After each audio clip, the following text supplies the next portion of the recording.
Miss হবে না আপনার পছন্দের টিভি শো। দেখুন জি5 অ্যাপে একদম ফ্রি।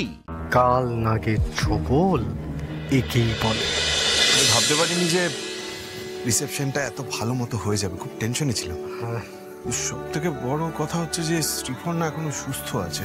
সবচেয়ে বড় ব্যাপারটা আর কিছুক্ষণ পরে ঘটবে রে দাদা। চোখো দাদা গো, আমার মেয়েটা আজকে ওই বাড়িতে একটা নতুন জীবন শুরু করতে চলেছে।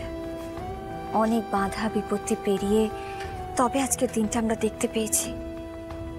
আমি জানি তুমি সবসময় আমার পুটির মাথার উপরে আশীর্বাদের হাতটা রেখেছো। চোখো দাদা গো, তুমি দেখো আমি এই বাড়িতে ঘর করতে এসে যে কষ্ট সহ্য করেছি, যা ভোগ করেছি, সেটা যেন আমার মেয়েকে ভোগ করতে না হয়। আমার মেয়েটা যেন খুব ভালো থাকে, ওর বিবাহিত জীবনটা সুখে শান্তিতে ভরিয়ে দিও চোখো দাদা।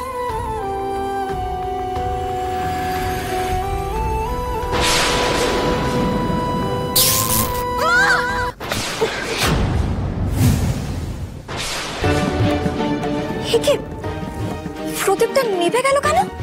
এমনটা কি করে হলো? কোথাও থেকে তো হাওয়াও দিচ্ছে না সেরকম। কিভাবে এটা? বর্ষা, এটা তো খুব অশুভ লক্ষণ গো। শ্রীপর্ণা,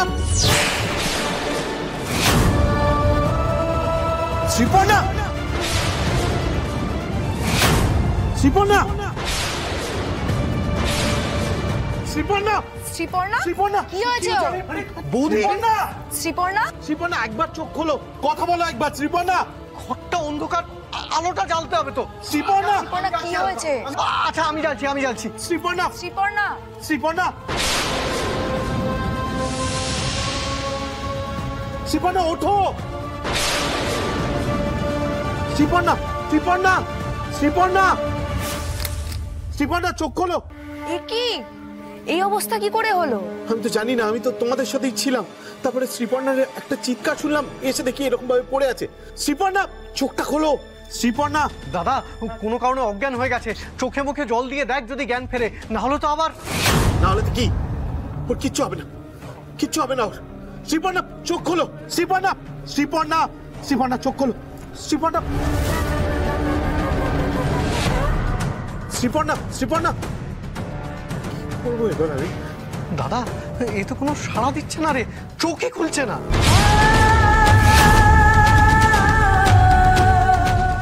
দাদা হাত পা তো ঠান্ডা হয়ে যাচ্ছে শ্রীপর্ণার।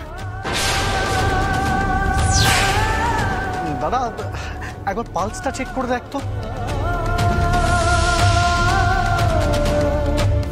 কিছু বুঝতে পারছি না, আমার প্রচন্ড টেনশন হচ্ছে। শ্রীপর্ণা, শ্রীপর্ণা চোখ খোলো একবার প্লিজ।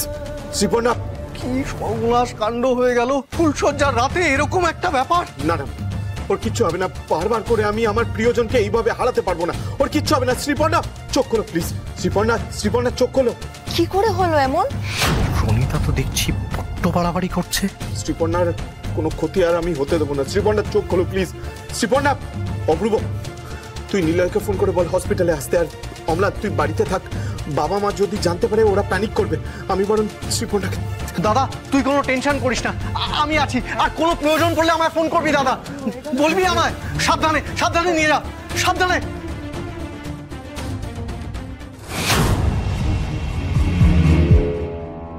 কাল নাগে ছোবল একেই বলে, ছুলেই ছবি।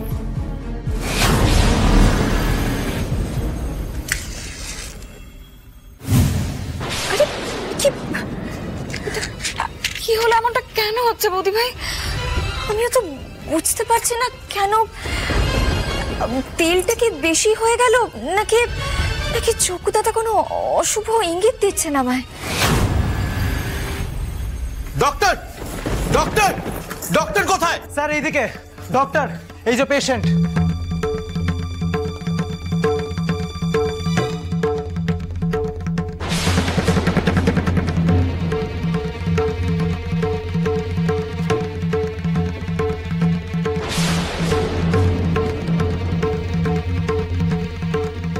হয়ে গেল বলো তো নিলয়, আমি কিছু বুঝতে পারছি না।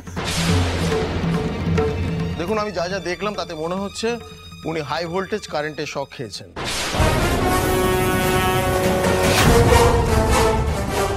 আপনি কি বলছেন কি ডক্টর? বাড়ির ভেতরে হাই ভোল্টেজের শক কি করে খাবে? হ্যাঁ, উনি শকই খেয়েছেন, না হলে শরীর এরকম ফ্যাকাশে হয়ে যেত না। নিলয়, উনি কি বলছেন আমি কিচ্ছু বুঝতে পারছি না। মানে কি থেকে কি হয়ে গেল? শ্রী, একবার তাকানো প্লিজ। শ্রীপর্ণা, শুনুন, ওনার হার্টবিট খুব স্লো, পেশেন্টের কন্ডিশন খুব ক্রিটিক্যাল, এক্ষুনি ওনাকে ভেতরে নিয়ে যেতে হবে। ইমিডিয়েটলি লাইফ সাপোর্ট না দিলে কিচ্ছু করার থাকবে না। আচ্ছা, ওনাকে দেখে মনে হচ্ছে উনি তো নিউলি ম্যারেজ। হ্যাঁ, উনি আমার স্ত্রী। আমি জানি আপনি কি বলতে চাইছেন। এক মিনিট, এই যে আমার আইডি। আমি নিজে একজন পুলিশ, আমার নাম ইন্সপেক্টর অভিষেক রায়, তাই পুলিশের এক্সট্রা করে পারমিশন লাগবে না। আপনি জাস্ট তাড়াতাড়ি শ্রীপর্ণাকে বাঁচানোর চেষ্টা করুন। আপনি শান্ত হন, আমি দেখছি কি করা যায়। নার্স প্লিজ ওনাকে ভেতরে নিয়ে যাও।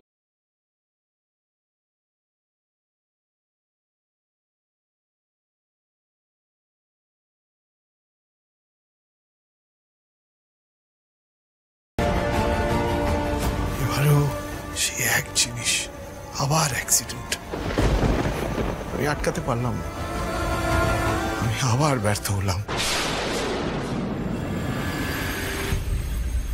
তুমি আমার মেয়েটাকে দেখে রেখো চকু দাদা, আমার কুটিটাকে দেখে রেখো। ওর যেন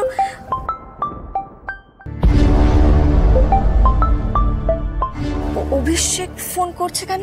দেখো নিশ্চয়ই পৌঁছেছে কিনা জানতে, একবার দেখো। হ্যাঁ হ্যাঁ হ্যাঁ হ্যাঁ, অভিষেক বলো। কি হাসপাতালে?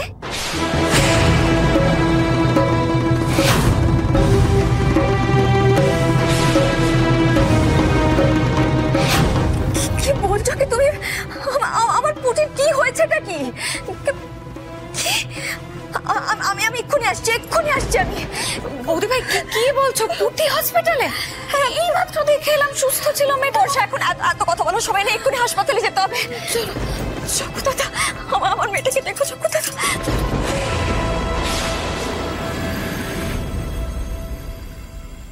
আমি দোষের এমন কি কথা বলেছিলাম? আমি বলেছিলাম যে মাংসটা সেই রকম সিদ্ধ হয়, তাহলে কিরকম হ্যাটা করলাম আমি ভাবো। আমার না ট্যাগাস কথা শুনলে না গা পিত্তি জ্বলে যায়, মাথায় রক্ত উঠে যায়। আবার বেশি কিছু বলাও যাবে না, কখন বুমেরাং হয়ে সেটা আবার আমাদের দিকেই ফিরে চলে আসবে। তাই না? তাই। আর এখন তো দেমাগ আরো বেশি বেড়েছে। বড় খুঁটিতে দড়ি বেঁধেছে না, পুলিশ জামাই পেয়েছে। রাখো তো পুলিশ জামাই, ওই জামাই বাড়িতে থেকেও তো নিজের নতুন বউকে সামলাতে পারবে না। পর্ণাদের কপাল আছে এইটা বলতে হবে, যেমনি মায়ের কপাল তেমনি মেয়ের কপাল। নাহলে ভাবো সিঁড়ি থেকে ওইভাবে পড়ে গিয়েও তেমন কিছুই হলো না, ভেঙে বিছানায় পড়ে থাকতো, তাইলে উচিত শিক্ষা হতো। তোমরা এখানে দাঁড়িয়ে আয়েশ করে পান খাচ্ছ আর গল্প করছো কেন রে? আমাদের পান খাওয়াটা কি দোষের নাকি? আরে বুনি হসপিটালে ভর্তি, ওর কন্ডিশন খুব সিরিয়াস। এ আবার কখন হলো? জি5 ডাউনলোড করুন আর সব এপিসোড দেখুন একদম ফ্রি।